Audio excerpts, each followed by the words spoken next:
Hey guys, this is part two of the $1,800 oil pump replacement, and sick of the new vehicles and all that, and EPA and junk.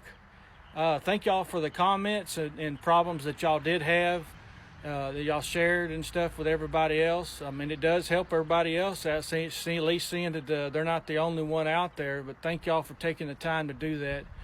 And thank y'all for some of the new followers and stuff like that. I did enjoy talking to y'all and reading y'all's comments. There was a bunch of them, and for me, and I tried to be, responsive fast as I could to them. And but thank y'all for everything. This may be a little educational video for some people that don't know much about motors and this and that. And some of my background is HVAC and electrical. And I've been in construction all my life, more or less, and dealing with mechanical and all that, and work on 100-ton units and stuff. Big, all mechanical. So people that are in the business, HVAC or even mechanics and stuff like that, they know what's going on.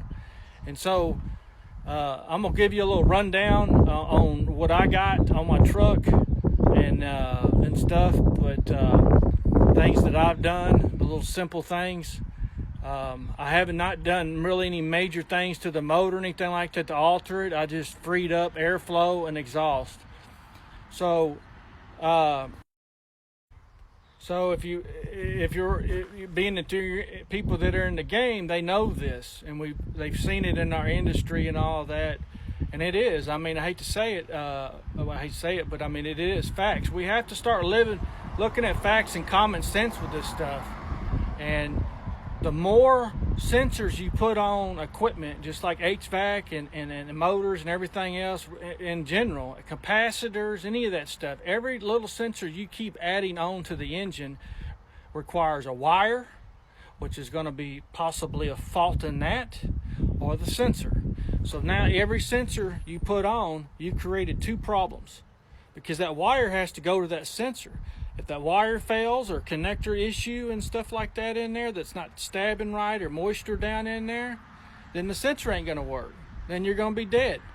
Or the sensor goes out, and then you're still going to be dead. So, but every time but who controls all that? EPA forces the companies to change the motors and all that. And who controls EPA? Government. So when you're unbalanced and you're in control, like the Democrats were in control for years, they say even back up to 50 years. So when you have agendas and stuff, and you're promoting save the world, environment, and all these other things, there ain't nothing wrong out here. And you're doing it for a money grab and a crush the country financially, and so a lot of these other countries don't even run that stuff. The military does not have none of all this junk on their vehicle, and the government knows that. They don't have all the EGR valve and all that exhaust system for the diesel to diff and all that. They don't have that junk because they know it's crap, but yet they make us do it. And then we run into out here trying to work and sending money overseas and giving out money like it's nothing, and we're in debt here. And then we're still making us do all this EPA stuff with the motors and all that, and we're paying the price for that. So every time we go buy a new vehicle, what are they, double, triple now? And then we buy it, and within a year or so, fuel pump goes out, or transmission goes out, the motor goes out. All that comes on us because of their stupid games. And so every time you add all them touch screens and all that junk in the trucks and stuff, or in the vehicles, and think it's all cool and all that stuff has little wiring going all to that and stuff. Thousands of wires, you just added problems more on top of you. So when you drive it for 3 years or whatever, and it craps on you, you're either stuck with a note, or you got to go buy another vehicle. And then right now they're diesel truck, bare minimum $100,000. My truck is already up to $65,000. I paid $27,000 for this truck. and now it's up to 55, whatever, $60,000.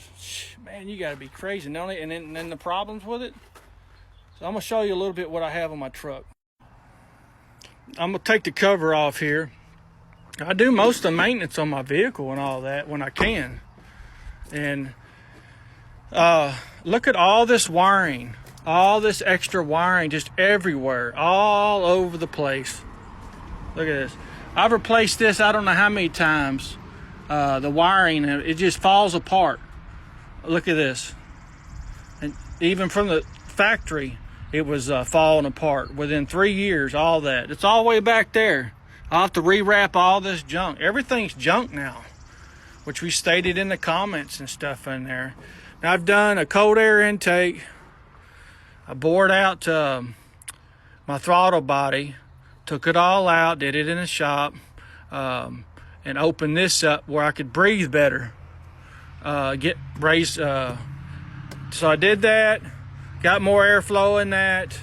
I run a programmer on it, mainly to delete the DOD on here so it doesn't activate it. See all this active fuel management stuff in here and all this save the world and all this junk, you're adding more problems. So if I'm trying to get 3 more miles to the gallon on here and I'm taking all this risk of this motor crapping out and like the DOD,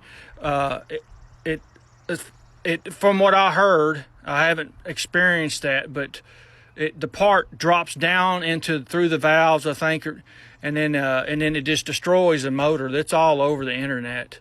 So, but 5-6 years ago, I already ran a program on there to delete that to keep that from activating, but it still might not get me out of the hole. But every sensor, look at every sensor you keep adding on here, add just tons of wiring to it. I mean, look at this, another big old massive cable, another computer, all these. Look at this whole thing. Ain't no telling how much this thing is. Probably $500 or something. Look at all the wiring. This is a connector right here. All these come in here and they stab in there. You've got 50 probably connectors in there now that can have bad connections. So as you keep cramming this crap in here, the less you have is better. It's always been that way in life.